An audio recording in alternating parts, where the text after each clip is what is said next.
Well, Jim did it. He created my worm farm barrel for me. He took an old drum. I wrote a little home sweet home for the worms on the end. And he cut this lid right along the top with some of his tools. And he welded some hinges on. And I came back. It took me about 5 cans of spray paint that I had left over in the garage to sort of paint like a camouflage-y sort of color on it so it wouldn't look like ugly and all rusty and rustic and commercial looking.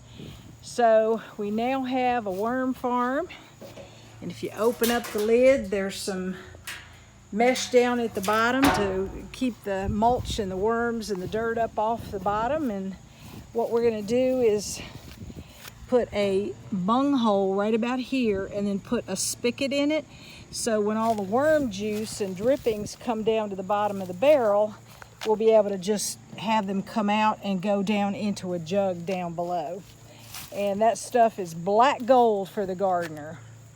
So I'm so excited. Jim got out the tools and the welding machine today and got my worm farm can all put together. Woohoo! So excited.